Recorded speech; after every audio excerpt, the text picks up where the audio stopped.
آج ہمارے یہاں کچھ لوگوں کی فکر یہ ہوتی جا رہی ہے کہ جب صحابہ کرام کا ذکر کیا جاتا ہے تو معاذ اللہ کچھ کم کج فہم لوگ اہل بیت پر ٹپنی کرتے ہیں، اور جب اہل بیت کا ذکر کیا جاتا ہے تو صحابہ کرام کو طنز کیا جاتا ہے۔ یاد رکھنا، اہل بیت کی محبت کا مطلب ہرگز یہ نہیں ہے کہ صحابہ سے نفرت کی جائے، اور صحابہ سے محبت کا مطلب یہ نہیں ہے کہ نعرہ حیدری لگانے والوں کو شک کی نظر سے دیکھا جائے۔ اللہ اکبر! اس لیے کہ ایک سے محبت اور دوسرے سے نفرت اس وقت ہوتا ہے جب دونوں الگ الگ ہوتے ہیں۔ یہاں تو الگ الگ ہے ہی نہیں، میرے امام کہتے ہیں تیرے چاروں ہمدم ہیں، یک جان یک دل، ابو بکر فاروق و عثمان۔ نعرہ تکبیر، نعرہ رسالت، سبحان اللہ۔ یہاں صرف ایک جملہ کہنا چاہتا ہوں، اہل بیت کے گستاخوں سے بھی اور صحابہ کے بھی گستاخوں سے بھی نادانوں، جو ولی سے بغض رکھے اللہ اس سے جنگ کا اعلان کرتا ہے، جو صحابی سے بغض رکھے اسے کس مقام تک پہنچایا ہے۔ غور فرمائے، اس لیے کہ اولیاء تو صحابہ کے غلام ہیں، اولیاء تو صحابہ کے غلام ہیں۔ کوئی ولی کبھی کسی صحابی کے درجے کو پہنچ نہیں سکتا۔ کیوں نہیں پہنچ سکتا؟ کیونکہ صحابی وہ ہیں جس نے ماتھے کی آنکھوں سے مصطفیٰ جان رحمت کا دیدار کیا۔ کوئی صحابی جس کے نام کے ساتھ صحابیت کا ٹائٹل ہے، اس کا مقام تمام اولیاء سے بڑھ کر ہے۔ بس ہم اتنا جانتے ہیں، ارے نادان جو نبی کو خواب میں دیکھے اس کی وہ قابل رشک ہوتا ہے، تو جنہوں نے نبی کو اپنی ماتھے کی آنکھوں سے دیکھا، حضور کے پیچھے نمازیں پڑھی، اور ان کے گھوڑوں کی ٹاپ کی دھول کی شان یہ ہے، قرآن کہتا ہے وَالْعَادِيَاتِ ضَبْحًا فَالْمُورِيَاتِ قَدْحًا۔ محبوب جو تیرے پیچھے پیچھے جنگوں میں گھوڑے دوڑاتے ہیں، ان کے گھوڑوں کی ٹاپ سے لگنے والے گرد و غبار کی قسم بھی قرآن اٹھاتا ہوا نظر آتا ہے۔ جن کے گھوڑوں کی ٹاپوں کے گرد و غبار کا یہ عالم ہے، ان کے گھوڑوں کی شان کا اللہ ہوگا، اور جن کے گھوڑے اتنے بے مثال ہیں ان کے وجود ناس کا عالم کیا ہوگا۔ میں بڑی معذرت کے ساتھ ایک بات کہنا چاہتا ہوں، ہم سنیوں کو یہ وضاحت دینے کی ضرورت ہے ہی نہیں کہ صحابہ جنتی ہے، ہمیں یہ وضاحت دینے کی ضرورت ہی نہیں ہے کہ صحابہ جنتی ہے۔ کیوں؟ ہم تو یہ کہتے ہیں جس طرح جنت کا ہونا یقینی ہے ویسے صحابہ کا جنتی ہونا یقینی ہے، کیونکہ قرآن نے جنت کا اعلان کیا ہے کہ جنت ہے، اسی قرآن نے صحابہ کے جنتی ہونے کا اعلان کیا۔ نعرہ رسالت، اس کی روشنی میں ہم یہ مانتے ہیں کہ جیسے جنت کا ہونا یقینی ہے ویسے صحابہ کا جنتی ہونا یقینی ہے۔ جو قرآن جنت کا اعلان کر رہا ہے وہی قرآن، بلکہ ہم تو کہتے ہیں جنت چھوٹی ہے، صحابہ کو اس سے بڑا انعام ملا۔ کیا بات! جنت چھوٹی ہے، صحابہ کو اس سے بڑا انعام ملا ہے۔ قرآن کہتا ہے لا تجد قوما یؤمنون باللہ والیوم الآخر یوادون من حاد اللہ ورسولہ ولو كانوا آباءهم او ابناءهم او اخوانهم او عشیرتهم اولئک كتب في قلوبهم الایمان وأیدهم بروح منه ويدخلهم جنات تجری من تحتها الانہار خالدین فیہا رضی اللہ عنہم ورضوا عنہ اولئک حزب اللہ الا ان حزب اللہ هم المفلحون۔ سبحان اللہ۔ لوگ ہم سے کیا پوچھتے ہیں کہ صحابہ جنتی ہے کہ میں نے کہا جنت چھوٹی ہے، صحابہ کو اس سے بڑا مرتبہ دیا۔ ماشاءاللہ ماشاءاللہ۔ قرآن کہتا ہے تم ہرگز نہ پاؤ گے ان لوگوں کو جو ایمان لائے اللہ اس کے رسول پر، وہ کافروں کو دوست رکھیں، کافروں سے محبت کرے، کافروں کو دوست رکھے۔ قرآن کہتے ہیں اگرچہ کافر ان کے آبا ہوں، ان کے بیٹے ہوں، ان کے باپ ہوں، ان کے بیٹے، ان کے رشتہ دار ہوں۔ اس کے بارے میں قرآن کہہ رہا ہے صحابہ پر بغض کرنے والوں سے پوچھو یہ سورۃ المجادلہ کی آخری آیت ہے کس کے لیے ہے؟ کیا بات! اس کے اولین مصداق نبی کے اصحاب ہیں۔ نبی کے صحابہ پہلے نمبر پہ نبی کے صحابہ قرآن کہتا ہے یہ کفر سے اتنی نفرت کرتے ہیں کہ کفر کو پسند کرنے والے ان کے باپ ہوں، ان کے بیٹے ہوں، ان کے بھائی ہوں، ان کے رشتہ دار ہوں، یہ سب کو چھوڑ دیتے ہیں۔ انہوں نے چھوڑا قرآن میں پھر کہتا ہے ان کو انعام کیا ملا؟ ہائے ہائے، قرآن کہتا ہے اولئک کتب فی قلوبہم الایمان، اللہ نے ان کے دلوں پر ایمان کی مہر لگائی۔ کیا بات ہے! میں یہاں میرا عنوان اگرچہ یہ نہیں، لیکن چونکہ ذمہ داری اس وقت اب شیخین کے ایمان پہ سوالیہ نشان کھڑا ہوا ہے، اللہ اللہ، توجہ تو فرمائنا، تو ہماری ذمہ داری بنتی ہے کہ عنوان کوئی بھی ہو، آگ جہاں لگی ہے پانی تو وہاں ڈالنا ہوگا، کیا بات ہے! ورنہ آگ کہیں اور لگی ہے پانی کہیں اور ڈالنے کوئی عقل مندی تو نہیں ہے نا۔ کیا بات! اور وہ بھی شیخین کے ایمان پہ وہ بات کرتے ہیں جن کے خود کے ایمان کے ٹھکانے میں۔ اللہ اللہ، توجہ تو فرمائے، کیا دین آ گئے، کیا دین آ گئے جن کی صحابیت قرآن سے ثابت ہے۔ اللہ کی عزت کی قسم، اگر وہ مومن نہیں تو دنیا میں پھر مومن کسے کہتے ہیں؟ کیا بات! میرے امام نے تو کیا بات کہی ہے، اللہ اکبر۔ میں یہاں اس سے پہلے ایک بات کہوں، لوگ جنت میں جائیں گے بعد میں، قیامت کے بعد، شیخین تو ابھی بھی جنت میں سو رہے ہیں، اس لیے کہ اگر ماں کے قدموں میں جنت ہے تو نبی کے قدموں میں کیا چیز ہے؟ میرے امام کہتے ہیں سادین کا قران ہے پہلوے ماہ میں، سادین کا قران ہے پہلوے ماہ میں، جھرمٹ کیے ہیں تارے تجلی قمر کی ہے، محبوب رب عرش ہے اس سبز قبہ میں، پہلو میں جلوہ داہ عتیق و عمر کی ہے۔ دنیا میں سب سے زیادہ سلام جن کو پیش ہوتا ہے نبی کے بعد وہ شیخین ہیں، سب سے زیادہ سلام دنیا میں جس کو پیش ہوتا ہے وہ شیخین ہے، اور 70,000 فرشتے صبح آ کر شام جہاں درود پڑھتے ہیں تو وہ جہاں نبی کا مزار ہے وہیں پر وہ شیخین ہے۔ اگرچہ وہ درود نبی پر پڑھتے ہیں لیکن شیخین کا مزار رسول اللہ ایسے ان کو اپنے پہلو میں سلائے ہوئے ہیں کہ سبحان اللہ، جس کو نبی نے اپنی امان دی ہے، اللہ اکبر۔ استاد زمن کہتے ہیں ڈھونڈا ہی کرے صدر قیامت کے سپاہی، وہ کس کو ملے جو تیرے دامن میں چھپا۔ عام مسلمان دامن میں چھپ جائیں تو فرشتوں کو نہیں ملتے، جسے رسول اللہ نے اپنے پہلو میں چھپا رکھا ہو پھر ان کی شان کا عالم کیا ہوگا۔ لیکن بات میں کہہ رہا ہوں قرآن صحابہ کے بارے میں کہتا ہے اولئک کتب فی قلوبہم الایمان، اللہ نے ان کے دلوں پر ایمان کی مہر لگا دی ہے۔ مہر کسے کہتے ہیں بھائی؟ جب خط لکھ دیا جاتا تھا، یا آپ آج بھی مفتیان کرام موجود ہے فتویٰ لکھتے ہیں تو آخری میں مہر لگاتے ہیں، مہر کے بعد نہ اس میں اضافہ ہو سکتا ہے نہ کمی ہو سکتی ہے۔ جب مہر لگ جائے تب کوئی اس میں بڑھوتری اور کٹوتی نہیں ہو سکتی۔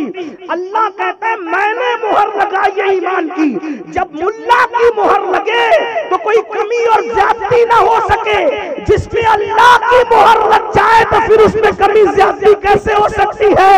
جب اللہ نے ان پہ مہر لگا دی ہے اب وہاں کفر کا گزر اور نفاق کا گزر نہیں ہو سکتا، کیونکہ مہر اللہ کی لگی ہوئی ہے۔ سبحان اللہ۔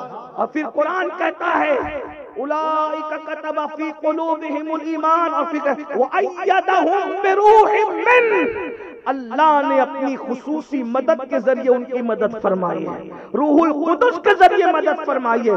ایک تفسیری قول یہ بھی ہے کہ جبریل امین کے ذریعے سے ان کی مدد فرمائی ہے۔ اور پھر کیا فرمایا؟ وَيُدْخِلُهُمْ جَنَّاتٍ تَجْرِي مِن تَحْتِهَا الْأَنْهَارُ، جو قرآن کہہ رہا ہے جنت ہے وہ قرآن صحابہ کے لیے کیا کہہ رہا ہے؟ وَيُدْخِلُهُمْ جَنَّاتٍ تَجْرِي مِن تَحْتِهَا الْأَنْهَارُ، اللہ ان کو جنت میں داخل کرے گا جس کے نیچے نہریں جاری ہوں۔ جنت کے بعد اب ذکر آ رہا ہے اس سے بڑی چیز کا، رضی اللہ عنہم ورضوا عنہ۔ جس کو رضی اللہ کہا جاتا ہے اس کو جنتی کہنے کی ضرورت کیا ہے؟ اس لیے کہ قرآن کہتا ہے وَرِضْوَانٌ مِّنَ اللَّهِ أَكْبَرُ، اللہ کی رضا سے بڑی کوئی چیز ہے ہی نہیں۔ جنت بہت پیچھے رہتی ہے رضا الہی کے، جنت بڑی چیز ہے۔ اور ایک بات بتاؤں، صدیق اکبر تو وہ صحابی ہے جس کے لیے رسول اللہ نے نام لے کے کہا اے ابو بکر، کچھ لوگ ہوں گے جن کو جنت میں دیدار ہوگا اللہ کا، الگ الگ وقتوں میں ہوگا، لیکن کچھ ایسے لوگ ہوں گے جن کو رضوان اکبر مل جائے ان کو ہمیشہ دیدار ہوتا رہے گا۔ وَرِضْوَانٌ مِّنَ اللَّهِ اکبر، جس کو رضوان اکبر مل جائے اس کو ہمیشہ دیدار ہوگا۔ تو صدیق نے پوچھا یا رسول اللہ جسے رضوان اکبر ملے وہ کون ہے جس کو ہمیشہ دیدار ہوگا؟ فرمایا ابو بکر، وہ تیرے سوا ہو کون سا جس کو اللہ نے رضوان اکبر۔ سبحان اللہ۔ مرتبہ حضرت صدیق کا یہ ہے سید، ہر فضیلت کے وہ جامع ہیں نبوت۔ کیا بات ہے، سبحان اللہ۔ رضی اللہ عنہم ورضوا عنہ، اور پھر اللہ فرماتا ہے اولئک حزب اللہ الا ان حزب اللہ هم المفلحون۔ صحابہ کے لیے قرآن کہتا ہے وہ اللہ کی جماعت ہے، اور آگاہ ہو جاؤ اللہ ہی کی جماعت کامیاب و کامران ہے۔ ماشاءاللہ، یہ قرآن کہہ رہا ہے۔ اس لیے ہمیں فکر کرنے کی ضرورت نہیں۔ لوگ کہتے ہیں صحابہ کو نہیں مانتے، میں نے کہا ان کا بگڑتا کیا ہے؟ اللہ نے ان کو رضوان اکبر عطا کیا۔ آپ نہیں مانتے تو آپ کا، ہم علی کو نہیں مانتے، اہل بیت کو نہیں مانتے، ہم نے کہا ان کا کیا بگڑتا ہے؟ رسول اللہ نے فرمایا ہم پانچوں جنت میں ایک ساتھ ہیں۔ کیا بات ہے۔ ہاں تو بہرحال بات دور نہ نکلے، وقت پہلے ہی زیادہ ہوا۔ میں عرض کر رہا تھا صحابہ کو صاحب نگاہ کی صحبت نے وہ نگاہ عطا کی کہ ایک گھر سے باطنی نور نکل رہا ہے، باطنی نور۔ صحابہ نے دیکھ لیا، اس نور کو دیکھا۔ بھائی اللہ کے نور کو جب دیکھا نا رسول اللہ کی شکل میں، اب کون سا نور ان کی نگاہوں کے سامنے حجاب ہو سکتا تھا؟ تو باطنی نور دیکھا تو صحابہ نے پوچھا حضور یہ نور ایک گھر سے نکل رہا ہے، یہ باطنی نور چھن چھن کے گھر سے نکل رہا ہے، وجہ کیا ہے؟ تو اللہ کے رسول فرماتے ہیں دو میں سے کوئی ایک وجہ ہوگی، یا تو اس گھر میں کوئی یتیم پل رہا ہوگا، یا تو اس گھر میں کسی بیٹی کی ولادت ہوئی ہوگی۔ توجہ کریں، غور فرمائیں، بیٹی یہ ہے۔ اللہ کے سچے رسول صادق و مصدوق مصطفیٰ کریم صلی اللہ علیہ وآلہ وسلم فرماتے ہیں جب کسی گھر میں بیٹی پیدا ہوتی ہے، جب کسی گھر میں بیٹی پیدا ہوتی ہے تو فرشتے اس گھر میں نازل ہوتے ہیں اور چاروں طرف سے اس کو گھیر لیتے ہیں، اور چاروں طرف سے گھیر کے کہتے ہیں اے کمزور جان سے پیدا ہوئی کمزور جان، جب تک تو اس گھر میں موجود رہے گی رحمت کے فرشتے بھی اس گھر میں موجود رہیں گے۔ اللہ اکبر، یعنی جس گھر میں بیٹی پیدا ہو گئی اس گھر میں برکت کے تعویذ کی ضرورت نہیں ہے، اس لیے کہ جب تک گھر میں بیٹی موجود ہے اس وقت تک اس گھر میں رحمت کے فرشتے موجود ہیں۔ میں بیٹی پر اور کیا عرض کروں، ہم تو وہ خوش نصیب ہیں، میری بہنوں کی خاص توجہ، ہم تو وہ خوش نصیب ہیں جس مذہب میں بیٹی سیدہ عائشہ ہے، جس مذہب میں بیٹی سیدہ حفصہ ہے، جس مذہب میں بیٹی سیدہ فاطمہ ہے، صدیق اکبر کی بیٹی عائشہ صدیقہ ام المومنین ہے، فاروق اعظم کی بیٹی سیدہ حفصہ ام المومنین ہے۔ اسی طرح سے مصطفیٰ جان رحمت کی 4 شہزادیاں اور اس میں سے سب سے آخری شہزادی اللہ اکبر ان کا نام آتا ہے تو اللہ اللہ ہماری عقیدتوں سے سر جھک جاتے ہیں، نگاہیں عقیدتوں سے جھک جاتی ہے۔ اللہ اکبر، کائنات کے اندر کسی کی بیٹی بھی ایسی ہو سکتی ہے جیسے میرے نبی کی شہزادی ہے، کیا شان ہے، کیا مرتبہ ہے، کیا مقام ہے۔ اللہ اکبر، ہمارے مذہب میں بیٹی سیدہ زینب کبریٰ ہے، ہمارے مذہب میں بیٹی سیدہ سکینہ ہے۔ میں اگر چند لوگوں کے نام لے کر کے تھوڑا سا ان کی بارگاہ کے اندر حاضری دوں تو آپ کا ایمان تازہ ہو جائے۔ بیٹیوں سے نفرت کرنے والوں، بالخصوص بہنوں سے کہتا ہوں، اب مردوں سے زیادہ نفرت عورتوں کے دلوں میں بیٹیوں کے لیے ہے۔ میں بیٹی کو جنم نہیں دینا چاہتی، اس لیے کہ بیٹی ہوگی تو شادی کیسے ہوگی، بیٹی ہوگی تو داماد کے نخرے کیسے اٹھائے جائیں گے، بیٹی ہوگی تو اللہ اکبر یہ ہوگا اور وہ ہوگا اور وہ ہوگا۔ سن لو میری بہنوں، میں تم سے صرف اتنا کہنا چاہتا ہوں، بیٹیوں کو پیٹ میں قتل کرنے والی قاتلہ عورتوں، تم پر جنت کی خوشبو بھی حرام کر دی گئی ہے۔ اللہ اکبر، اگر تمہاری ماؤں نے بھی تمہارے لیے یہی سوچا ہوتا کہ چلو بیٹی آئیے اس کو قتل کر دو پیٹ میں، تو کیا تمہارا وجود ہوتا؟ تمہیں پتا ہے اللہ کے رسول صلی اللہ علیہ وآلہ وسلم نے اپنی شہزادی سیدہ کائنات سے کتنا پیار کیا ہے، کتنی محبت کی ہے، بلکہ میرے آقا تو یہاں تک فرماتے ہیں جس نے فاطمہ سے محبت کی، حضور نے اپنی شہزادی کا نام لے کے، جس نے میری بیٹی فاطمہ سے محبت کی اللہ اس پر جہنم کی آگ کو حرام کر دے۔ سبحان اللہ، جہنم کی آگ حرام ہے صرف سیدہ پاک سے محبت کرنے کے حوالے سے۔ واہ غور تو کریں، جس کی شہزادی کے نام کی محبت کی برکت سے جہنم حرام ہو جائے، اور بلکہ اللہ کے رسول صلی اللہ علیہ وآلہ وسلم تو یہاں تک فرماتے ہیں میری بیٹی فاطمہ کی محبت سے اللہ تمہیں 100 نفع عطا فرمائے گا۔ سبحان اللہ، اللہ تعالیٰ تمہیں 100 نفع عطا فرمائے گا، جس میں سب سے چھوٹا نفع تمہارا یہ ہے کہ مرتے وقت پلسرات اور حساب کتاب میں اللہ تمہارے لیے آسانی کر دے گا۔ یہ محبت کی برکت ہے، اس لیے محنتیں وہاں تک نہیں پہنچاتی جہاں محبتیں پہنچاتی ہیں۔ لوگ کہتے ہیں کہ اہل بیت کی محبت سے ہاتھ کھولو، ہم کہتے ہیں 1857 کے بعد انگریزوں کی میل سے پیدا ہونے والے مولویوں، ہم اپنی جانوں کو تو چھوڑ سکتے ہیں لیکن محبت اہل بیت نہیں چھوڑ سکتے۔ نعرہ تکبیر، نعرہ رسالت۔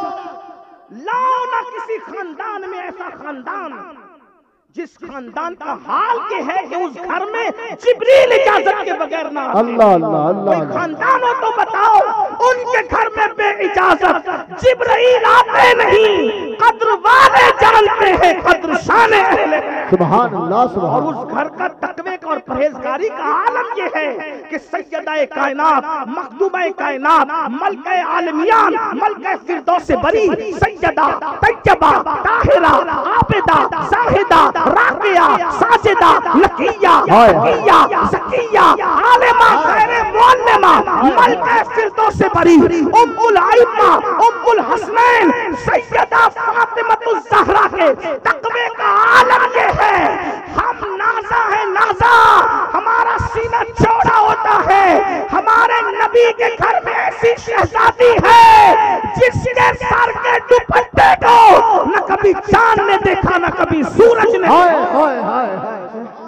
میرے امام کہتے ہیں جس کا آنچل نہ دیکھا مہو مہر نے، اس ردائے نزاہت پہ لاکھوں سلام، اس ردائے نزاہت پہ لاکھوں سلام، اور اس رسول اللہ کی شہزادی کی شہزادی ہے جسے ہم ثانیہ زہرا کہتے ہیں۔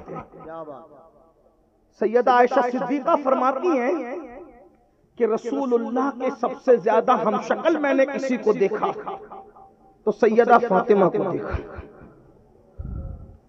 ترمذی شریف اٹھائیں، کنز الامال اٹھائیں، آپ کو پتا چلے گا سیدہ عائشہ سے۔ اور ایک بات آپ کو اور بتاؤں، صدیق اور صدیقہ کو جو ٹارگٹ کرتے ہیں ان سیاہ دل لوگوں سے پوچھو کہ سیدہ فاطمہ کی سب سے زیادہ فضیلت میں جتنی حدیث بیان کی ہے اس بیان کرنے والے راوی کا نام بتاؤ۔ کیا بات، سب سے زیادہ حدیث اگر سیدہ فاطمہ کے شان میں کسی نے بیان کی ہے تو وہ ہماری ماں طیبہ طاہرہ ام المومنین عائشہ صدیقہ کی ہے۔ لیکن یہ صدیق کو بھی ٹارگٹ کرتے ہیں، صدیقہ کو بھی ٹارگٹ کرتے ہیں۔ ہم کہتے ہیں کسی نے یہ بیان کیا تو بتاؤ۔ سیدہ عائشہ صدیقہ کہتی ہے حضور کی ہم شکل سب سے زیادہ صورت میں حضور کے مشابہ اور سیرت میں، بلکہ انہوں نے تو واضح طور پہ کہا چلنے میں، بولنے میں، سخاوت میں، چال ڈھال، اٹھنے بیٹھنے میں نے سب سے زیادہ رسول اللہ کے کسی کو مشابہ دیکھا تو وہ فاطمہ بنت محمد کی ذات۔ سبحان اللہ، ام المومنین سیدہ عائشہ صدیقہ فرماتی ہیں۔ غور فرمائیں تو لیکن رسول اللہ کے سب سے زیادہ مشابہ ہستی کون؟ سیدہ فاطمہ، اور ان سے سب سے زیادہ مشابہ ہستی جو ہے اس ذات کو ثانیہ زہرا سیدہ زینب کبریٰ بنت علی کہتے ہیں۔ امام جلال الدین سیوطی اپنے رسالے میں لکھتے ہیں کہ 5 جمادی الاولیٰ 5 ہجری کو سیدہ زینب پاک کی ولادت ہوئی۔ رسول اللہ کی موجودگی میں حضور علیہ السلام کی ظاہری حیات میں امام حسن بھی پیدا ہوئے، امام حسین بھی پیدا ہوئے، حضرت امام محسن بھی حضور کی ظاہری حیات میں پیدا ہوئے۔ سیدہ فاطمہ کی کوئی اولاد رسول اللہ کے پردہ فرمانے کے بعد ماں کے شکم میں نہیں آئی۔ جب ماں کے شکم میں نہیں آئی تو دوسرے سارے قصے ہی جو ہے وہ قصہ پارینہ ہو جاتے ہیں، بلکہ گڑے ہوئے قصوں کا شیش محل گڑا ہوا شیش محل خود بخود چکنا چور ہو جاتا ہے. اہل علم جانتے ہیں میں اشارہ کدھر کر رہا ہوں. عنوان وہ نہیں ہے. 1 گھنٹے کا ٹائم میں نے اپنے لیے رکھا ہے اس لیے کہ بارش کا موسم ہے اور موسم اس بات کی اجازت نہیں دیتا کہ گفتگو کو طویل کیا جائے. جیسے جیسے ٹھنڈی ہوائیں بڑھتی جاتی ہے میری پشت پر بیٹھے ہوئے بزرگوں کے دل دھڑکتے ہیں کہ کہیں بارش نہ آ جائے. اس لیے اس سے پہلے کہ باران رحمت کا نزول ہو میں اپنی گفتگو کو ضرور پوری کروں گا. توجہ کریں بہنوں کی اور آپ کی خاص توجہ. رسول اللہ کی ظاہری حیات میں اللہ اکبر سن 3 ہجری میں امام حسن کی ولادت, سن 4 ہجری میں امام حسین کی ولادت, سن 5 ہجری میں سیدہ زینب کی ولادت. زینب کا نام اللہ کے رسول نے زینب رکھا. اس کی وجہ یہ ہے کہ رسول اللہ کی بڑی چہیتی شہزادی سیدہ زینب بنت محمد یہ رسول اللہ کی سب سے بڑی شہزادی تھی. ان کا وصال 4 ہجری میں ہو گیا تھا. 4 ہجری میں سیدہ زینب دنیا سے پردہ فرما گئی تھی. اسی طریقے سے 2 ہجری میں حضرت سیدہ رقیہ کا وصال ہو گیا تھا اور اس طریقے سے تقریباً جو ہے 9 ہجری میں سیدہ ام کلثوم کا وصال ہو گیا تھا. یعنی رسول اللہ کی ظاہری حیات میں تینوں شہزادیاں وصال فرما گئی تھی. 4 میں سیدہ زینب کا وصال ہوتا ہے اور 5 ہجری میں سیدہ فاطمہ الزہرا کے گھر پہلی شہزادی پیدا ہوتی ہے. بہو صورت میں سیدہ فاطمہ کی طرح تھی. اللہ کے رسول نے کان میں اذان پڑھی, اللہ کے رسول نے کان میں جو ہے اقامت پڑھی اور اس کے بعد حضور نے فرمایا نام کیا رکھا جائے. تو آقا نے فرمایا میں نے اپنی بڑی بیٹی کی یاد میں اس کا نام زینب رکھا ہے. یعنی سیدہ زینب کا جو تذکرہ کربلا میں کیا جاتا ہے یہ زینب ان کی خالہ سیدہ زینب کی یادگار تھی. اللہ اکبر. اور زینب کا معنی کیا ہوتا ہے عربی میں زین اب, اگر عربی اضافت کے ساتھ اس کا ترجمہ کیا جائے تو کیا مطلب ہوگا زین اب باپ کی زینت, اور اگر فارسی اضافت کے ساتھ اس کا ترجمہ کیا جائے تو کیا مطلب ہوگا باپ کے کردار, باپ کی سیرت, باپ کے اخلاق کا آئینہ. اور اگر آپ اس کو لغت کے اعتبار سے دیکھیں زینب تو لسان العرب میں جب آپ اٹھا کر کے پڑھیں گے کہ زینب کا مطلب کیا ہوتا ہے تو الزین خلاف الشین. زین کا مطلب یہ ہے کہ یہ عیب کا اپوزٹ ہے, مطلب جس میں کوئی عیب نہ ہو اسی کو زین کہتے ہیں. ایک مقام پر زینب کا مطلب آ رہا ہے باپ کی زینت, اور باپ کسے کہتے ہیں باپ اسے کہتے ہیں جسے دنیا علی حیدر کرار کہتی ہے, جس کی شجاعت بے مثال, جس کا علم بے مثال, جس کا تقوی بے مثال, جس کی سیرت بے مثال, جس کی صورت بے مثال, جس نے زندگی میں کبھی ہارنا سیکھا ہی نہیں تھا اسی کو علی کہتے ہیں. جو میدان میں آتا تھا تو دشمن کے سکے چھوٹ جاتے تھے اسے علی کہتے ہیں. جس کی محبت ایمان کی نشانی ہے, جس کی دشمنی منافقت کی علامت ہے اسے علی کہتے ہیں.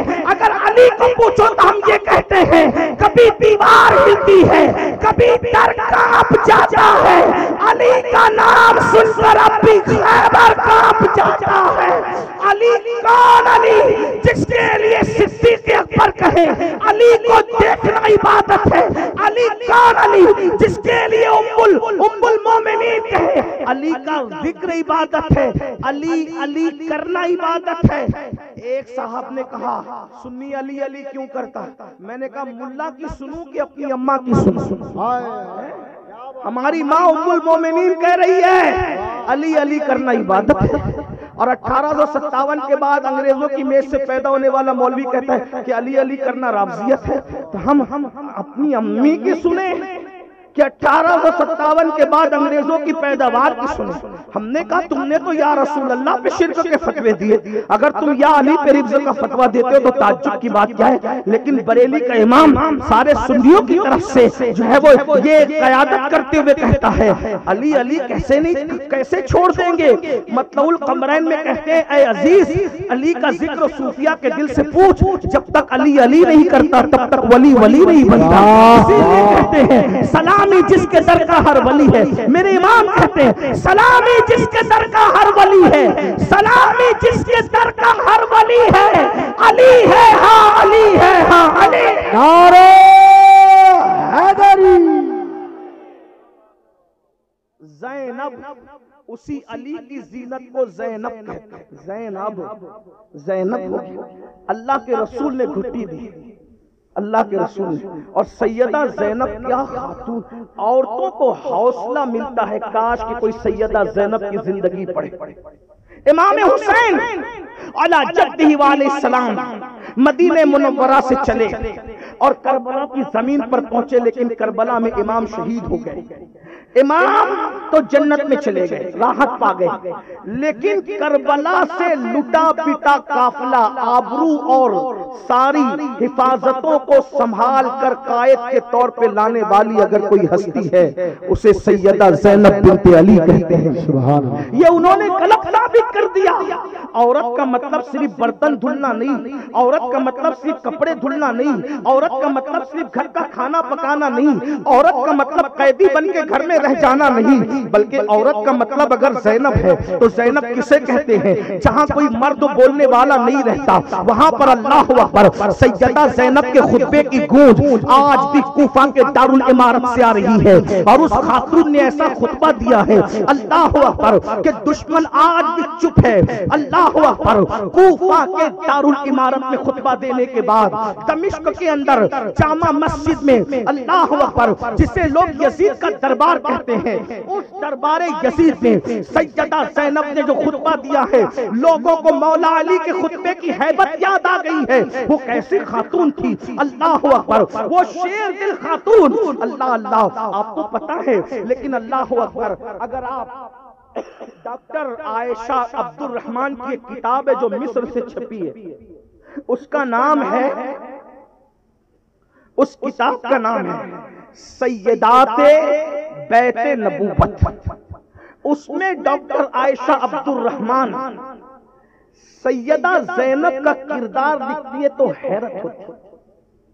جب اللہ کے رسول صلی اللہ علیہ وآلہ وسلم کو مبارکباد دینے کے لیے سلمان فارسی آیا, یا رسول اللہ علی و فاطمہ کے گھر پہلی بیٹی پیدا ہوئی ہے, تو اللہ کے رسول صلی اللہ علیہ وآلہ وسلم کی آنکھوں میں آنسو تھے. مبارکباد دی جا رہی بچی کی ولادت پر.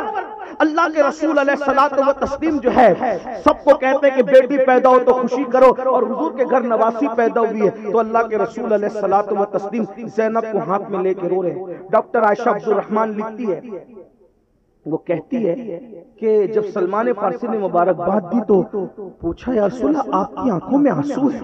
سرکار فرماتے ہیں ہاں میری اس بیٹی کو کربلا میں ستایا جائے گا, اسے دکھ دیے جائیں گے, اسے دکھ دیے جائیں گے.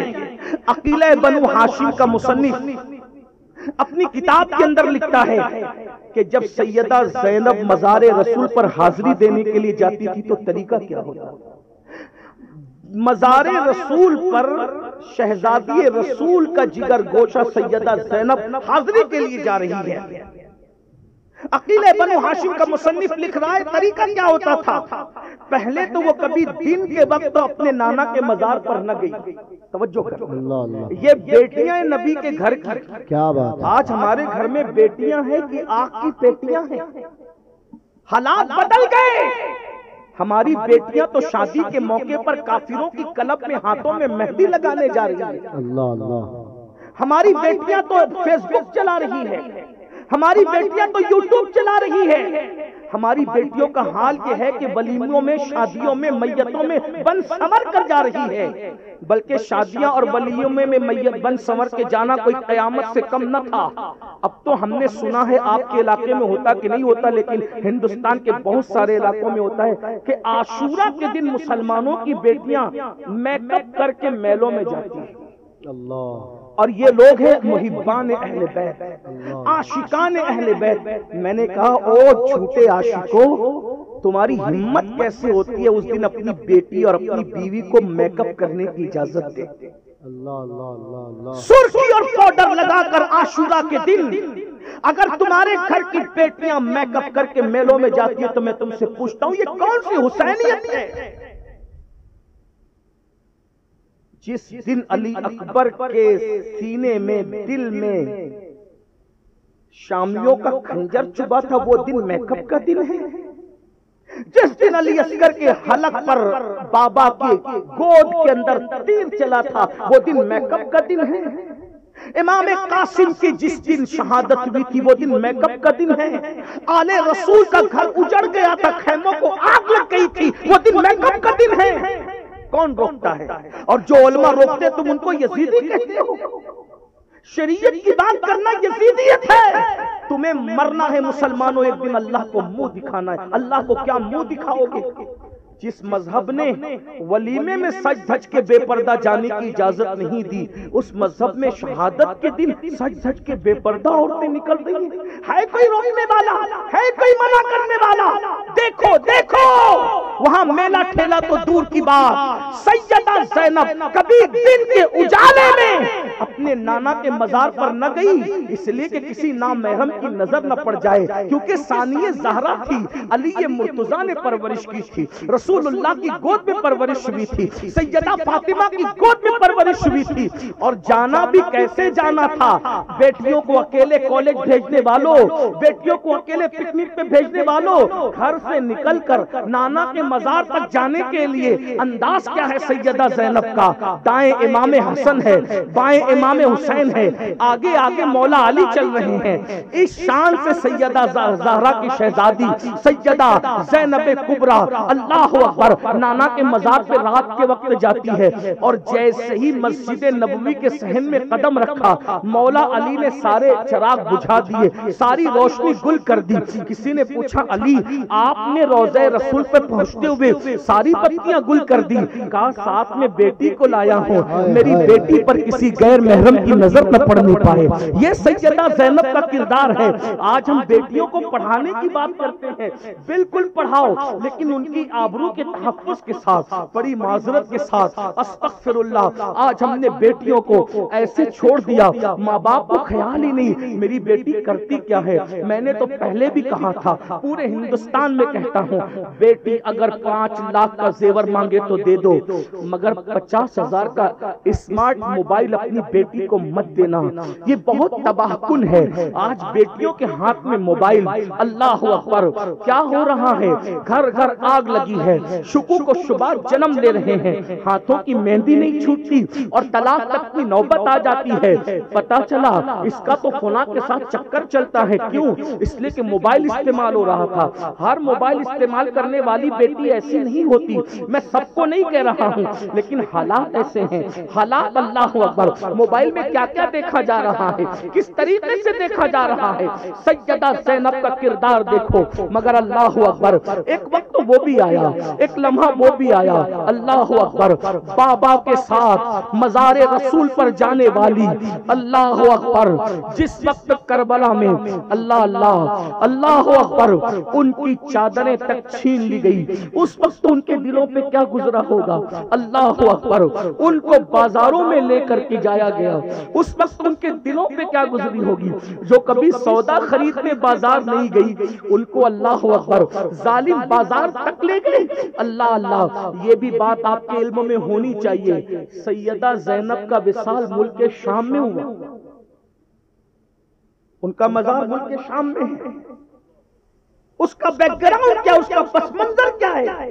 سیدہ زینب کا مزار ملک شام, اپنے شوہر جناب عبداللہ ابن جعفر طیار, ان کے شوہر تھے عبداللہ, اور عبداللہ کے بارے میں میرے نبی نے فرمایا عبداللہ میرے مشابہ, کیا بات, اور فرمایا کہ میں دنیا میں بھی ان کا نگہبان ہوں اور آخرت میں بھی ان کا نگہبان. سبحان اللہ. جب حضرت جعفر شہید ہوئے نا تو اس وقت لوگوں نے پوچھا ان کا نگہبان کون ہے؟ یہ یتیم بچوں کا. فرمایا جعفر کے بچوں کا میں دنیا میں بھی نگہبان ہوں اور آخرت میں. سبحان اور اللہ کے رسول نے عبداللہ کے لیے کہا, 3 بار دعا کی, اللہ تیرے مال میں برکت دے, اللہ تیرے مال میں برکت دے, اللہ تیرے مال میں برکت دے. اللہ نے حضرت عبداللہ ابن جعفر کو اتنا مالدار کیا تھا کہ مدینہ منورہ میں ان کا لقب تھا ابو المساکین, مسکینوں کا باپ. اس لیے کہ کوئی بندہ کوئی حاجت لے کر جائے اور حضرت عبداللہ اس کو منع کر دے, ہو ہی نہیں سکتا. زینب حضرت جعفر طیار کی بہو ہے, اور مولا علی کی بیٹی ہے، علی کے مرتضیٰ کی بیٹی، جعفر طیار کی بہو حضرت عبداللہ ابن جعفر کی بیوی تھی۔ اللہ اکبر، شوہر کے ساتھ، اتنے مالدار شوہر کے ساتھ جب آپ نے مدینہ منورہ سے ملک شام کا سفر کیا، جیسے ہی شام کی سرحدوں میں داخل ہوئی تو 61 ہجری کا وہ واقعہ، بازاروں میں گھمایا جانا اور وہ بے حرمتی جس کا ذکر میں کیا کروں، اللہ اس کو تو بیان کرتے ہوئے بھی کلیجہ منہ کو آتا ہے۔ آپ کو پڑھنا ہے تو حضور صد اللہ فاضل کی کتاب سمان کربلا اٹھا کر دیکھیں، آپ کو پتہ چلے گا۔ آپ کو پڑھنا ہے تو استاد زمن کی کتاب جس پر تصدیق ہے اعلیٰ حضرت اور مفتی اعظم ہند کی آئین قیامت، اس کا آخری اس کے اوراق اٹھا کر کے دیکھے کہ خاندان نبوت پہ انہوں نے ظلم کیا کیا۔ وہ ظلم کو کون بیان کرے؟ ہمت کس میں ہے، طاقت کس میں ہے؟ لیکن اتنا ضرور ہے، جس نے سب کی بیٹیوں کی سروں پر چادر عطا کی، ان کی مقدس بیٹیوں کے سروں سے چادر چھینی گئی۔ جس کے صدقے میں سب کھاتے ہیں، اس کے خاندان کو بھوکا اور پیاسا رکھا گیا۔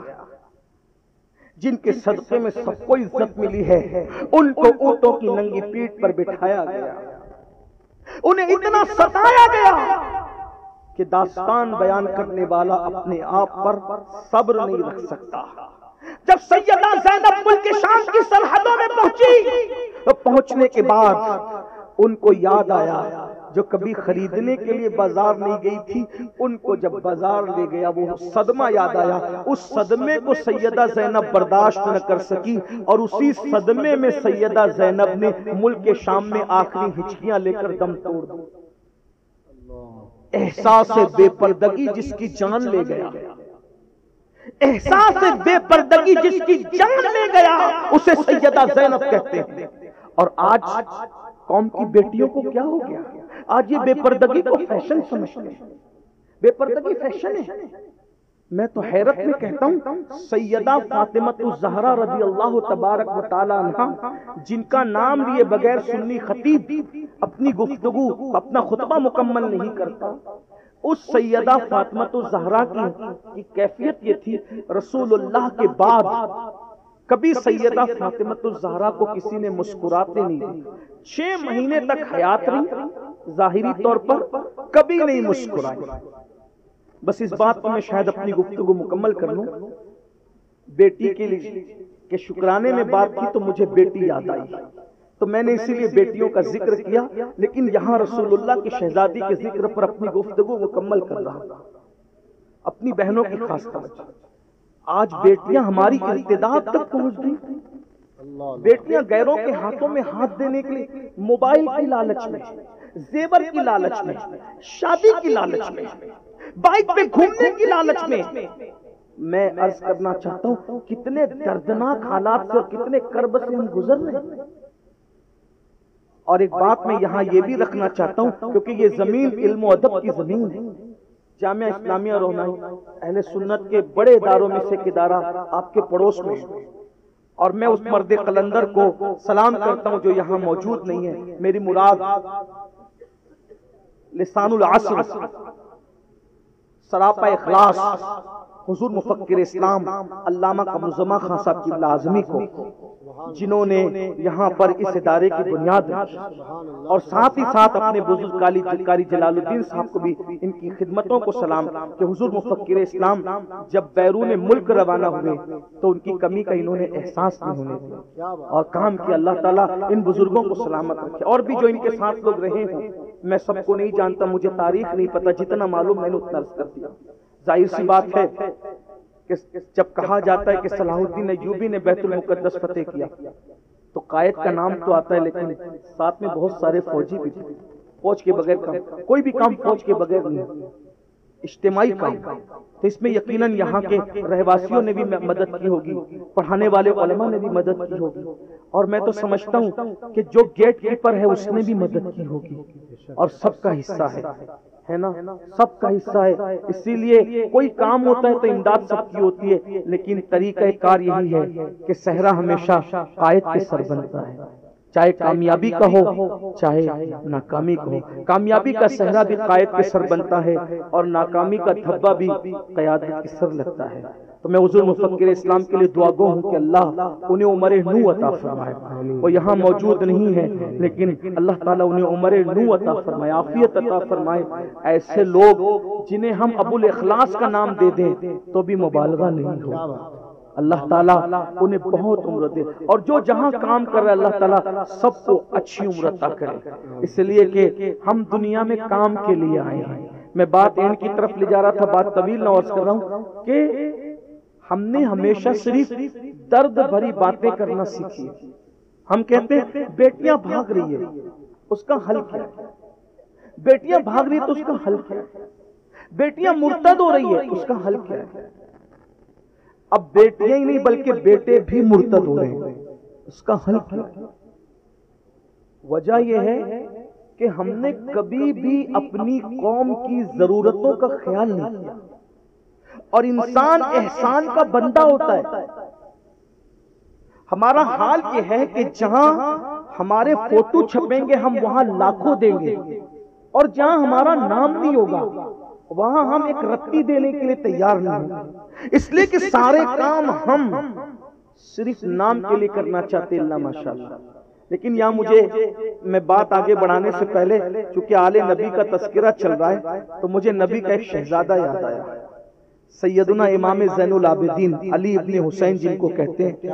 مدینے کے غریبوں کے نام آپ کے پاس موجود تھے, اور آپ رات کے آخری حصے میں اپنی پیٹھ پر غریبوں کی ضرورت کا سامان رکھ کر لے جاتے اور ان کے دروازے پہ خاموشی سے چھوڑ آتے. کسی کو خبر نہیں تھی کہ ہماری ضرورت کا سامان کون رکھ جاتا ہے. یہاں تو ہم ایک کمبل بھی دینا تو ہم نے فوٹو کھینچانا ہے اور واٹس ایپ پہ ڈالنا. ہم نے تو اگر کاپیاں بھی تقسیم کرنی ہے تو فوٹو کھینچا کر ہمیں واٹس ایپ پہ ڈالنا ہے. ہم نے تو اگر کسی اجتماعی شادیاں ہم غریبوں کی کرتے ہیں 50 مرتبہ ان کو اتنا غریب کہتے ہیں کہ اس کو بھی شرم آتی ہے کہ میں نہ آیا ہوتا اجتماعی شادی میں تو اچھا ہوتا. یہ کوئی ہنسنے کی بہت دکھ کی بات ہے. ہم نے اللہ کے لیے کیا کیا ہے؟ ہم نے اللہ کے لیے کیا کیا؟ سب تو نام کے لیے کیا ہے. حضور حافظ ملت رحمت اللہ علیہ فرمایا کرتے تھے لوگ نام کے لیے کام کیوں کرتے؟ کام کرو تو نام ہو ہی جائے گا. بلکہ میں تو کہتا ہوں ہم نے اللہ کے لیے کیا کیا ہے. آنے والا آیا تو یہ سوچ کر آیا کہ حاجی اطہر کی محفل میں جا رہا ہوں, کچھ نہ کچھ تو ملے گا. تو پھر یہ اللہ کے لیے کہاں ہوا؟ یہ تو کچھ نہ کچھ کے لیے ہو گیا. کچھ ایسا بھی مخلص آیا کہ چلو میں کچھ نہیں لوں گا, تاکہ حاجی اطہر سوچے کہ کتنا مخلص بندہ ہے کہ کچھ نہیں لیا. تو کچھ نہ لے کر بھی تو کھو گیا. جس نے لیا وہ بھی تو کچھ منافع میں تھا, جس نے اس نیت سے نہ لیا کہ میرا نام ہو. کچھ ایسے تھے کہ چلو یہ بھی نہ ہو, کم سے کم روناہی کے علماء صبح مدرسے میں تو کہیں گے کیا انداز تھا, کیا اشعار تھے, کیا پڑھا, کیا تقریر کی. یہ بھی کس کے لیے؟ میرے بھائی لوگوں کے لیے کبھی کچھ مت کرنا. بزرگوں کی امانت تم تک پہنچا رہا ہوں. موسم بدلنے میں وقت لگتا ہے, لوگوں کی فکر بدلنے میں وقت نہیں لگتا. لوگوں کے بدلنے میں وقت نہیں لگتا. ارے جو بدل جائیں, جن کی زبانیں بدل جائیں, جن کے انداز بدل جائیں, ان لوگوں کے لیے کیوں کام کرتے ہو؟ جو بدلنے سے اور تغیرات سے پاک ہے اس خدا کے لیے کچھ کرو. واہ واہ واہ. جو کبھی اجر ضائع نہیں کرتا. ومن تطوع خیرا فإن اللہ شاکر علیم. جو نیک عمل کرتے ہیں ان کا قدردان اللہ ہے, اللہ ان کی قدر کرتا ہے. نام کے لیے کام مت کرو, سنت زین العابدین پر عمل کرو. اللہ اکبر. لوگوں کی ضرورت بنو, غریبوں کو مضبوط کرو. میں تو اتنا کہتا ہوں, بڑی معذرت ہو سکتا ہے مجھے گالی بھی دیں, لیکن مجھے اس کی پرواہ نہیں ہے, اس لیے کہ لوگوں کی گالی اور لوگوں کی تعریفوں کی کوئی حیثیت نہیں رہتی. یہ مولانا ہمارے بھائی سید صاحب شاغل امام ایسے نہیں ہیں, لیکن ناظم 4 جملے زیادہ بولتا ہے تو بھی دل دھک دھک کرتا ہے کہ اگر کل قیامت کے دن اللہ پوچھے گا کیا تو اس قابل تھا جو لوگ تجھے کہتے تھے, تو قیامت میں کیا جواب دے؟ ادھر اس نے اللہ کے یہاں پھنسا دیا اور کمرے میں جا کے بیٹھتا ہے. امین القادری کو کیسا بیوقوف بنایا، دیکھا کیسی کیسی تعریف کر کے اس کو چڑھایا. ادھر یہاں پھنسا رہا، ادھر وہاں پھنسا رہا. اور ہاں امین القادری خوش ہے، میں نے تو کرامت بیان ہوگی، میری تو ولایت بیان. ارے نادان، اسٹیج کا ناظم ولی نہیں بناتا، تیرا تقوی تجھے اللہ تک لے جائے. کیا بات ہے، سبحان اللہ. ہم کہاں پہنچ رہے ہیں کیا بات. بھائیوں؟ ہمیں اس طرف آنے کی ضرورت ہے. ہمیں پوری دنیا والی کہہ دے، قدرت کی نگاہ میں اگر تو مقبول نہیں ہے تو تیرا کچھ نہیں ہے. تیرے وجود کو قبر کے کیڑوں نے کھانا ہے. دنیا تجھے مخیر قوم و ملت کہہ رہی ہے، اللہ کے یہاں تو ریاکار ہے. تیرے قبروں کی تیری ہڈی کو بھی قبر کے کیڑوں نے کھانا ہے. اور اگر تو اللہ کے یہاں مخلص ہے، اللہ کے یہاں ثابت کرو کہ ہم مخلص ہیں. اور اللہ کے یہاں جلدی سے ثابت نہیں ہو سکتا، اس لیے کہ اللہ اللہ ہے. انہو علیم بذات الصدور، وہ تمہارے دلوں کی کیفیت کو بھی جانتا ہے. ہم اللہ کے لیے کچھ کریں، اللہ کے لیے کرنے والوں کا انداز بتاؤں. ہاں کسی ضرورت کے تحت اگر کریں، مجبوری کے تحت کریں، نیت اگر الگ ہو تو بات الگ ہے. ہر چیز پر میں تشہیر کرنے میں پابندی نہیں لگاتا، کہیں مجبوریاں بھی ہوتی ہے، مخیروں کو بتانا بھی ہوتا ہے، چندہ دینے والوں کو اطلاع بھی کرنی، وہ الگ بات ہے. لیکن نیتیں خالص ہو، نیتیں اللہ کے لیے کچھ کرو، اللہ کے لیے. اللہ اکبر. لوگوں کا حال تو یہ ہے، معاذ اللہ کچھ ایسے لوگ ہیں یتیموں کا کھانے کے لیے یتیم کھانا بناتے ہیں. یتیموں کا کھانے کے لیے یتیم خانہ بناتے ہیں. تلفظ پر غور کریں، یہ حال ہو گیا. یتیموں کا کھانے کے لیے یتیم خانہ بن رہے ہیں. اور اللہ کے رسول نے فرمایا، جس نے یتیموں کا کھایا اس نے اپنے پیٹ میں جہنم کی آگ بھری. 2 مرتبہ خدا کا عرش کانپتا ہے، 2 مرتبہ. ایک مرتبہ جب کوئی یتیم پہ ظلم ہوتا ہے تب اللہ کا عرش کانپتا ہے، اور دوسری مرتبہ جب کسی عورت پہ ظلم ہوتا ہے تب اللہ کا عرش کانپتا ہے. خدا کا ہر عرش کانپتا ہے، عورت پہ ظلم ہوتا ہے. آج تو 3 بچوں کی پیدائش کے بعد طلاق دے دی جاتی ہے. ہمارا کون بگاڑے گا کیا؟ 5 بچوں کی پیدائش کے بعد طلاق دے دی جاتی ہے، ہمارا بگاڑے گا کیا؟ کتنے لوگ بیٹھے ہیں جو اپنے آپ کو حسینی کہتے ہیں اور اپنی بیوی کو ماں بہن کی گالی نہیں دیتے. جس مذہب میں الترغیب والترہیب اٹھا کر دیکھو، پسو کو گالی دینے کے لیے رسول اللہ نے منع فرمایا. اور آگے بڑھیے تو یہاں تک کہ اللہ کے رسول نے یہاں تک فرمایا شیطان کو بھی گالی مت دیا کرو. جس مذہب نے شیطان کو گالی دینے سے منع کیا، اس مذہب کے لوگ اپنی بیوی کو گالی دیں. فرمایا جب تم شیطان کو گالی دیتے ہو تو وہ پھولتا ہے، گھمنڈ کرتا ہے، اس لیے شیطان کو گالی نہ دیا کرو، بلکہ کہا کرو اعوذ باللہ من الشیطان الرجیم. یہ ہمارے مذہب کا تقدس ہے جو شیطان کو بھی گالی دینے کی اجازت نہیں دیتے. اور یہاں رحمان کے بندوں کو گالیاں دی جاتی ہیں. بہت دور ہو گئے ہم دین سے، بہت رسومات کے چکر میں دین سے، اصل دین سے دور ہو گئے. بات سمیٹتے ہوئے میں عرض کروں، امام زین العابدین پاک علی ابن حسین واقعہ کربلا کے بعد غریبوں کی ضرورت کا سامان ان کے گھروں کے پاس رکھ کر کے جاتے. کسی کو پتا نہیں تھا کہ کون رکھ کر کے جاتا ہے. جب آپ کی شہادت ہوئی، آپ کو زہر دے دیا گیا تو آپ کو غسل دینے کے لیے تختے پہ لٹایا گیا تو لوگوں نے کہا زین العابدین بادشاہ یہ تو کہیں نوکری کے لیے جاتے نہیں تھے، پھر ان کی پیٹھ پر گونیوں کے نشان کیسے؟ تو امام محمد باقر نے کہا تھا مدینے والوں تم اپنا پراسرار خادم ڈھونڈا کرتے تھے، وہ کون ہے جو ضرورت کی چیزیں ہمارے دروازے پہ لا کے ڈالتا ہے؟ وہ کوئی اور نہیں تھا، یہی حسین کا بیٹا علی ابن حسین زین العابدین تھا جو تمہاری مدد کرتا تھا اور تمہیں پتہ بھی نہیں چلتا تھا. آج ہم درد بھری باتیں کرتے ہیں، بچیوں کو مرتد ہونے سے بچانا ہے. میں کہتا ہوں اگر ایک مالدار آدمی صرف اپنے خاندان اور رشتہ دار والوں کی مدد کرنا شروع کر دے وہ پورا خاندان کور ہو جائے گا. ہم محرم شریف میں 3 کروڑ کا شربت بانٹتے ہیں. ایک کلپ نظروں سے گزری، ہمارے مرشد حضور سیدی سرکار سید نجیب حیدر میاں صاحب کی کہ انہوں نے کسی کو کہتے سنا کہ ایک پیر صاحب 3.25 کروڑ کا شربت بانٹتے ہیں. حضرت نے وہی فرمایا، میں اپنے مرشد کی بات دہراؤں کہ فرمایا کہ 3 کروڑ کا شربت امام کے نام پہ بانٹنے کی ضرورت کیا ہے؟ شربت بانٹنے کا انکار تو کوئی نہیں کرتا بھائی. جب کتے کو پانی پلانے پہ جنت مل سکتی ہے تو امام کے نام پہ شربت پلانے پہ کیا ملے گا؟ شربت کا انکار. لیکن 3 اور 3.25 کروڑ کا شربت اگر سنی امام کے نام پہ پلا رہا ہے، کاش کہ یہی 3 کروڑ کے چلے 3.25 کروڑ کے جو ایک رقم بچتی ہے اس سے شربت پلا دو. 3 کروڑ میں تو کتنی اچھی یونیورسٹی قائم ہو سکتی، کتنی اچھی کالج قائم ہو سکتی. امام حسین کے نام پہ قائم کر دو بھائی. پانی کا شربت شکر اس میں ملا کے پلانا کیا ضروری ہے؟ کیا علم کا شربت ادب کے جام میں نہیں پلایا جا سکتا کسی کالج سے؟ اور شربت پینے والا تو ادھر پیا ادھر ختم. اگر امام حسین کے نام سے کوئی کالج قائم ہو جائے تو یہ علم و ادب کا شربت تو جب تک چاند و سورج نکلتے رہیں گے تب تک پلایا جاتا رہے گا. اور باب مدینۃ علم کا بیٹا علم کی خدمت سے خوش نہیں ہوگا تو پھر کس سے خوش ہوگا؟ لیکن ہماری ترجیحات بدلتی جا رہی ہے.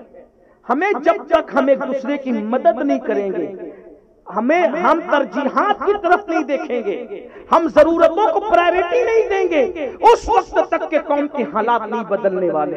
میری گزارش ہے اللہ کے بندو، ایک بات میں کہتا ہوں، جائز اور ناجائز کی میں کوئی بحث چھیڑنے نہیں آیا، لیکن میں صرف آپ کے سامنے اتنی بات رکھنا چاہتا ہوں. عرس میں صرف ہم جو قوالیاں کرتے ہیں اگر ہم اس پہ کنٹرول کر لیں تو ہم ولیوں کے نام سے کئی کالج قائم کر سکتے ہیں. ابھی میں جائز ناجائز کی کوئی بات نہیں کر رہا. ہم لوگ اللہ اکبر محرم کے نام پہ رسومات پہ جتنا خرچ کرتے ہیں، مولا علی، امام حسین، سیدہ فاطمہ، پنجتن پاک کے نام پہ ہم کتنی بڑی بڑی عمارتیں قائم کر سکتے ہیں. لیکن ہم نے ترجیحات کی طرف توجہ نہیں کی. ہمیں ترجیحات کی طرف توجہ دینی پڑے گی. اسی طریقے سے شادی کرتے وقت، نکاح کرتے وقت جہیز کے معاملات کو کنٹرول کرنے پڑیں گے، خرچ اخراجات کو کنٹرول کرنے پڑیں گے. شادیوں کے اندر کتنی رسومات ہم نے پاکستانی سیریل دیکھ کر، ہندوستانی سیریل دیکھ کر، سیریلوں کی وجہ سے یہ رسم یہ رسم یہ رسم یہ رسم ایسی ایسی رسمیں ایجاد کر لی کہ العیاذ باللہ اب تو نکاح میں شرکت کرتے وقت تو شرم آتی ہے.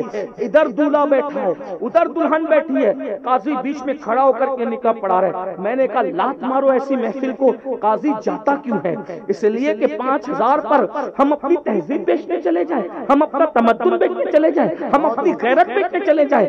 ہم حسینی ہیں تو ایسے حسینی بنو جب بھی کبھی ضمیر کا سودا ہو دوستو، قائم رہو حسین کے انکار کی طرح. کوئی کہے آؤ پاکستانی انداز میں سیریلوں کے انداز میں نکاح پڑھا دو. کہا ہمیں کیوں بلاتے ہو؟ جس کو دیکھ کر کے سیکھا انہی کو بلوا کر کے نکاح پڑھا لو. ان پہ پابندی لگے تو نہ لگے تو پھر کہنا ڈی جے بج رہے ہیں، ڈھول بج رہے ہیں. کاش کہ ہم یہ کہتے ڈھول بجانے والوں سے ہی نکاح پڑھوا لو، ڈی جے بجانے والوں سے ہی نکاح پڑھوا لو. یاد رکھنا قوم کی نکیل ہمارے ہاتھ میں ہے. امام حسین کا ساتھ کس نے دیا نہیں دیا 2 نمبر کی بات ہے، لیکن امام حسین احتجاج بن کر کے کھڑے رہے اور یزید کو ایسے بے نقاب کیا. مسلمان تو مسلمان، آج تاریخ پڑھنے والا غیر مسلم بھی کبھی یزید کی تعریف کرنے کی ہمت نہیں کرتا. کیا بات! ہمیں بھی مجرموں کو ایکسپوز کرنا ہوگا، انہیں ننگا کرنا ہوگا، ان کے چہروں سے نقاب کھینچنا ہوگا. ہم کٹ جائیں مگر احتجاج ضرور درج کرائیں. ہم نے کسی مذہب کے آدمی کو، بلکہ ایک جملے کا اضافہ کر دوں، ہم نے کسی مذہب کے شریف آدمی کو کبھی یزید کی تعریف کرتے نہیں دیکھا اور حسین پاک کی مخالفت کرتے نہیں دیکھا. سبحان اللہ.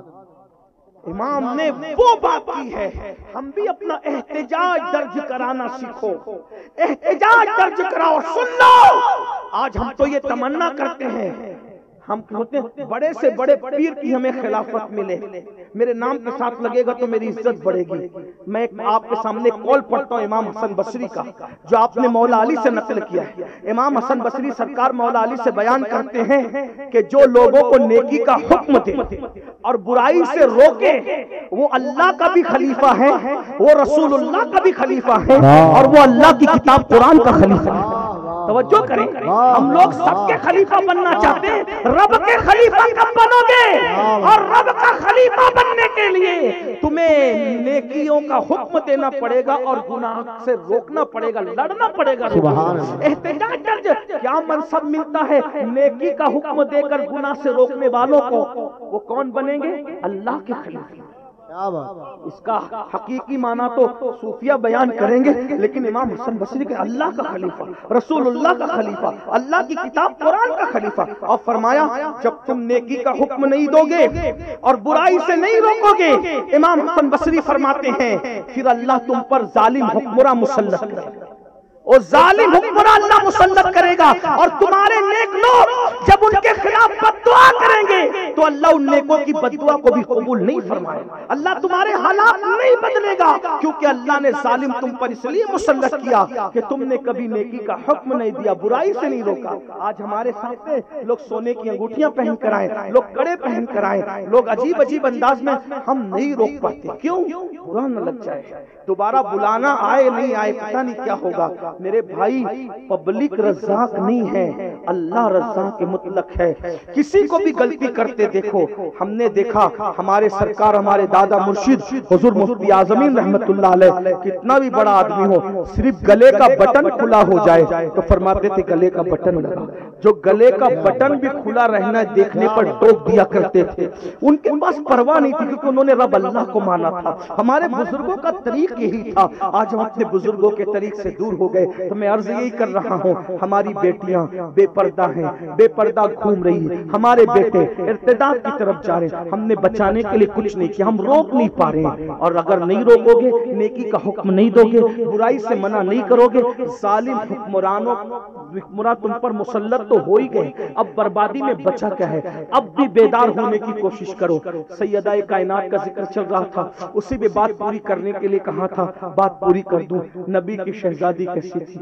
حضور کے پردہ فرمانے کے بعد 6 مہینہ حیات رہی ظاہری طور پر، کبھی نہیں مسکرائی، صرف روتی تھی، صرف روتی تھی، اور روتے روتے جو اشعار کہے ہیں امام قسطلانی نے لکھا ہے، کہتی ہیں کہ جو میرے بابا کے وصال پر مجھ پہ غم ٹوٹا ہے، اگر یہ دنوں پہ پڑ جاتا تو دن راتوں میں تبدیل ہو جاتے، اگر یہ پہاڑوں پر پڑ جاتا تو پہاڑ ریزہ ریزہ ہو جاتے۔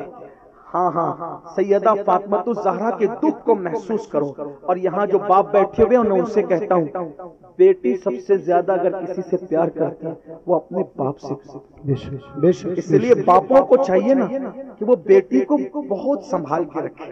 ایک جملہ کہہ دوں، بستروں پر سلانا بیٹیوں کو یہ تو سب کا طریق ہے، جس نے بیٹی کو سینے پہ سلایا ہے اسے امام حسین کہتے ہیں۔ کیا بات، جب امام علی مقام میدان کربلا میں شہید ہونے کے لیے جا رہے تھے تو سیدہ سکینہ نے روک کر یہی کہا تھا، بابا آپ تو جا رہے ہیں، جو جاتا ہے کبھی واپس نہیں آتا۔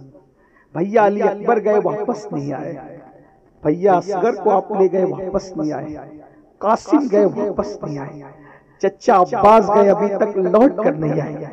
بابا جو جاتا ہے واپس نہیں آتا، کیوں روٹ جاتا ہے ہم سے؟ بابا آپ بھی مت جاؤ، بابا اگر آپ جائیں گے نا تو آپ بھی لوٹ کر نہیں آئیں گے، اور آپ جانتے ہیں نا بابا کہ آپ کے سینے پہ سونے کی مجھے عادت ہے، میں آپ کے سینے کے بغیر کیسے سو سکوں؟ سیدہ سکینہ نے کہا، بابا آپ کے بعد میں آپ کے سینے کے بغیر کیسے سو سکوں؟ تو سیدہ سکینہ کو سینے لگا کر میرے امام نے کہا تھا، بیٹی میں اللہ کے دین کے لیے جا رہا ہوں، اگر میرا سینہ تجھے میسر نہیں آئے گا تو مسلمانوں کی عقیدتوں کی سیج تجھے میسر آئے گی، میری قوم تیری بڑی قدر کرے گی، بڑی عزت کرے گی، جب بھی تیرا ذکر ہوگا تو بہت خیر سے کیا جائے، بہت احترام سے کیا جائے۔ امام کی نگاہیں آج کی یہ محفلیں دیکھ رہی تھی، ہاں جب بھی سیدہ سکینہ کا ذکر آتا ہے تو پھر احترام اور عقیدتوں کا وہ منظر لوگوں کے سامنے آتا ہے کہ کیا کہیے۔ بیٹی کی اتنی عزت ہے، بیٹی باپ سے اتنا پیار کرتی ہے۔ سیدہ فاطمہ الزہرا نے اپنے بابا کے بعد جو قصیدہ لکھا تھا اس میں یہ کہا تھا، مجھے وہ غم آئے، وہ غم آئے۔ بعض لوگوں نے تو یہاں تک کہا، صحابیات نے کہا کہ فاطمہ الزہرا کو روتے دیکھ کر اس غم میں ہمارے بال سفید ہو گئے، اتنا آہو بکا کیا آپ نے، کبھی مسکرائی نہیں۔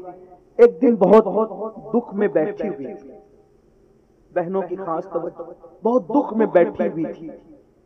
سیدنا ابوبکر صدیق کی بیوی حضرت اسماء بنت امیس آئی اور سیدہ اسماء نے پوچھا بی بی کیا دکھ ہے، کیا تکلیف ہے، بہت فکر مند ہیں آپ؟ تو سیدہ نے کہا پوری زندگی میرے وجود پر کسی نے نظر نہیں ڈالی، دنیا سے جانے کا وقت جو بابا نے بتایا تھا وہ قریب آ گیا ہے، اب میں سوچتی ہوں کہ جب میرا وصال ہو جائے گا تو مدینہ منورہ میں کھاٹ پہ رکھ کر لوگوں کو لے جاتے ہیں، ایک چادر ڈال دیتے ہیں، تو چادر ڈالنے کے بعد بھی تو جسم نظر آتا ہے نا، تو میں سوچتی ہوں پوری زندگی مجھے کسی نے نہیں دیکھا، وصال کے بعد لوگ مجھے دیکھیں گے، بعد وصال لوگ مجھے دیکھیں گے۔ تو اس وقت سیدہ اسماء بنت امیس نے کہا تھا بی بی میں اپنے شوہر سیدنا جعفر طیار کے ساتھ جب حبشہ گئی تھی ہجرت کر کے، تو میں نے وہاں کے جنازے دیکھے، اور وہاں کا جنازہ اہل مدینہ کے جنازے کی طرح نہیں ہوتا، بلکہ وہاں ڈولی بنتی ہے، ڈولی، اگر آپ اجازت دیں تو میں وہ بنا کے بتاؤں، اسی میں آپ کا جنازہ جائے گا، آپ کی میت اسی میں جائے گا۔ کہ وہ کیسے؟ کہ میں بنا کے لاتی ہوں۔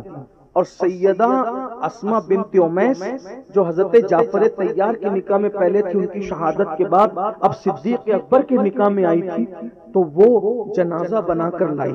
کہ بی بی دیکھو اس میں انسان اندر کا نظر نہیں آتا، تو سیدہ فاطمہ نے بعد وصال پردے کا میرا انتظام ہو گیا، بابا کے وصال کے بعد پہلی اور آخری مرتبہ مسکرایا تھا کہ اللہ نے میری آبرو کی حفاظت کا انتظام فرمایا۔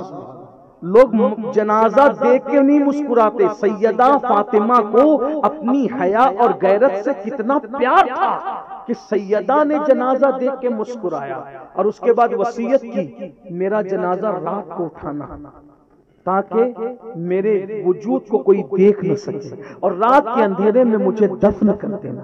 یہ سیدہ فاطمہ الزہرا کا کردار ہے۔ جس مذہب میں ایسی بیٹیاں ہوں، آج ہماری بیٹیوں کو چاہیے ان کے کردار کو آئیڈیل بنائیں، ان کی زندگی کو آئیڈیل بنائیں۔ سیدہ سکینہ، سیدہ زینب، میں کیا عرض کروں، وقت ہوتا میں نے سوچا تھا کہ 10:30 بجے بھائی نے کہا تھا کہ مائک دے دیا جائے گا، اگر اس وقت ہوتا تو کم سے کم سیدہ سکینہ پاک کے تقوی پر کچھ بات کر لیتے، مزید سیدہ زینب پہ کچھ بات کرتے، مگر یہ آخری محفل تو نہیں، اللہ زندگی جب دے گا، جہاں دے گا، کہیں نہ کہیں ان آقاؤں کا ذکر ہوگا۔ بس اللہ سے اتنی دعا کرتے ہیں اللہ ہمیں اہل بیت اور رسول پاک نبی اور آل نبی کا سچا وفادار بنا کر رکھے، صحابہ کی تعظیم کے ساتھ، صحابہ کے احترام کے ساتھ، اور ہمارے امام نے ہمیں جو پیغام دیا اہل سنت کا ہے بیڑا پار، اصحاب حضور نجم ہے اور ناؤ ہے، اطرت رسول اللہ کی، اللہ ہمیں اس پہ استقامت عطا فرمائے۔ گفتگو کے درمیان اگر کوئی غلطی ہو گئی ہو، اللہ تعالیٰ اپنے حبیب صلی اللہ علیہ وآلہ وسلم کے صدقہ و طفیل معاف فرمائے۔ اللہ ہمیں اپنی بیٹیوں کی